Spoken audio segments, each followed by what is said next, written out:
네, 올겨울 코로나19의 2차 유행이 발생할 수 있다는 미국 보건당국자의 진단이 또다시 나왔습니다. 네, 우리 정부도 가을 이후 2차 유행 가능성에 주목하고 의료 자원을 확보하는 등 대비하고 있습니다. 오늘도 김지수 기자와 함께 살펴봅니다. 어서 오십시오. 어서 오십시오.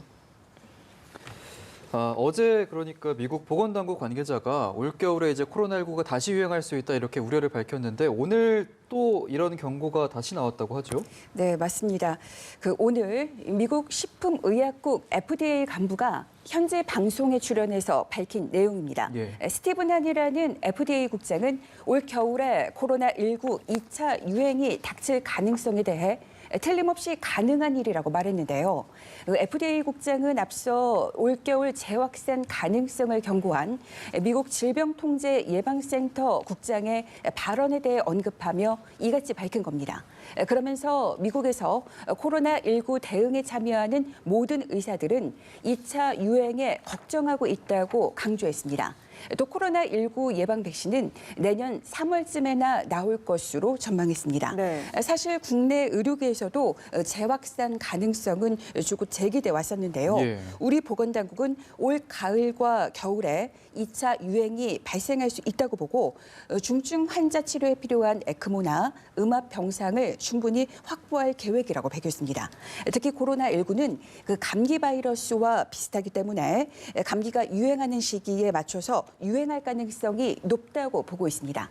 당국은 코로나19 장기화에도 대비해야 한다고 강조했습니다. 예, 우리가 직접 이게 얼마나 강한 유행력을 갖고 있는지 몸소 좀 체험했기 때문에 2차 유행에 정말 단단하게 좀 대비를 해야 될 것 같습니다. 재확진 사례가 계속해서 나오고 있는데요. 네. 코로나19에 걸렸던 사람이 다시 감염될 가능성이 적다라는 연구 결과가 나왔다고요? 네, 말씀하신 대로 코로나19 회복기 환자에게서 항체가 형성됐다는 보고가 나오면서 재확진을 둘러싼 의문이 풀릴지 관심이 쏠리고 있습니다. 예. 항체란 건 우리 몸에 바이러스를 비롯한 병원체가 침입했을 때 이들과 싸워 이기도록 면역 체계가 만들어내는 일종의 싸움꾼이라고 볼 수 있는데요. 예. 항체가 형성되면 동일한 바이러스가 침입했을 때 우리 몸은 바이러스를 막아낼 수 있게 됩니다. 보건당국이 회복기에 접어든 환자 25명을 조사했는데 모두 다 항체가 발견된 것으로 확인이 됐습니다. 예. 그러니까 이번 조사 결과는 코로나19에 걸렸던 사람이 다시 걸릴 가능성은 적다는 것을 시사합니다. 의료계는 항체가 형성된 사실을 밝힌 것만으로도 최근에 아주 적잖은 의미가 있다 이렇게 평가를 하고 있습니다. 그리고 최근에 재확진이 잇따르면서 일각에서는 코로나19에 걸렸다가 회복되어도 또다시 이제 감염되지 않을까, 항체가 형성되지 않는 것 아닌가 이런 우려가 제기돼 왔습니다. 예. 코로나19 확진자의 주치 의사로 구성된 중앙임상위원회는 207명으로 확인된 재확진 사례 역시 재감염보다는 완치자 몸속에서 죽은 바이러스 조각이 다시 검출된 사례로 봐야 한다고 해석했습니다. 네, 이런 연구 결과가 백신 개발에 앞으로 좀 도움이 됐으면 좋겠습니다. 중국 얘기도 좀 해볼게요. 원래 네. 중국의 확진자 수와 관련된 논란은 쭉 있어 왔는데 최근에 중국 내 확진자 수가 중국 정부 발표보다 4배나 많다 이런 연구 결과가 나왔다고 하죠. 네, 그래서 적지 않은 충격을 주고 있는데요. 예.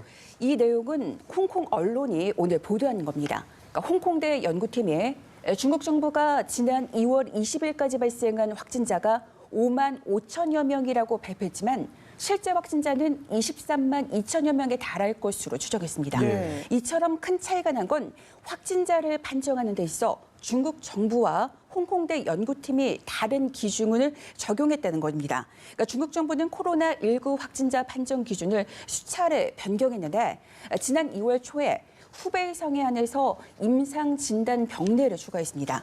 이 말은 뭐냐면요. 코로나19 검사에서 양성이 나오지 않더라도 의사의 소견으로 봤을 때 그리고 펫시트를 검사했을 때 이 환자가 코로나19에 감염됐다고 하면 코로나19 진단검사에서 음성이 나왔어도 이제 확진자로 분류한 겁니다. 예. 이처럼 확진자 판정 기준이 바뀐 거는 검사 키트의 부정확성 등으로 인해서 뭐 폐가 손상됐다든지 기침과 같은 의심 증상을 보여도 뭐 검사에서 음성이 나와서 그 확진자 사례에서 제외되는 일이 많다는 지적 때문이었습니다. 예. 하지만 이런 기준을 적용했던 첫날인 2월 12일에 확진자가 무려 15,000명 가까이 늘어났습니다. 예. 기억나실 거예요. 그래서 중국 정부는 2월 중순에 다시 확진자의 그 임상 진단 병례라는 것을 빼버렸습니다. 네. 이렇듯 확진자 판정 기준을 또다시 바꾸자 환자 수를 줄이기 위한 꼼수가 아니냐는 비판이 이렇습니다. 결국 중국 정부의 그 느슨한 확진자 분류 방법이 커다란 차이를 불렀다는 얘기입니다. 예. 홍콩대 연구팀은 경증 환자와 무증상 감염자가 제대로 계산되지 않은 점을 고려한다면 실제 확진자는 더 많을 것이라고 지적했습니다.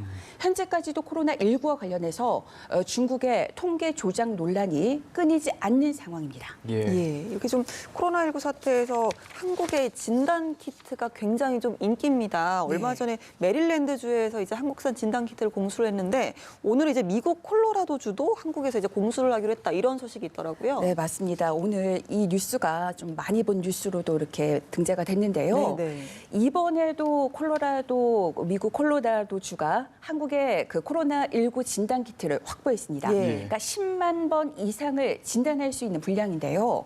콜로라도주에서는 그 이 지역을 주역구로 두고 있는 코리 가드너 공화당 상원 외교위원회 동아태 소위원장이 적지 않은 역할을 했습니다.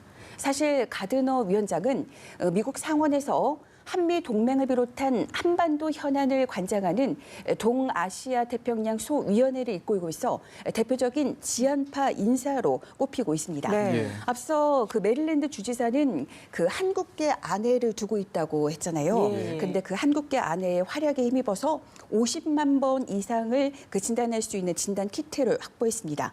이렇듯 한국과의 어떤 깊은 인연이 있는 그 미국 정치권 인사들을 중심으로 그 미국의 그 한국산 그 진단 키트의 우수성이 알려지고 있고 또 예. 확보하는 노력이 성사가 되고 있습니다. 한국산 진단 키트의 우수성은 전 세계가 잘 알고 있기 때문에 진단 키트 확보를 위한 경쟁은 더욱 뜨거워질 것으로 보입니다. 예. 전 세계 코로나19 확진자는 265만 명에 육박하며 사망자는 18만 명을 넘어섰습니다. 확진자가 85만 명에 육박한 미국이 최다 감염국이고 스페인, 이탈리아, 프랑스, 독일, 영국이 뒤를 잇습니다.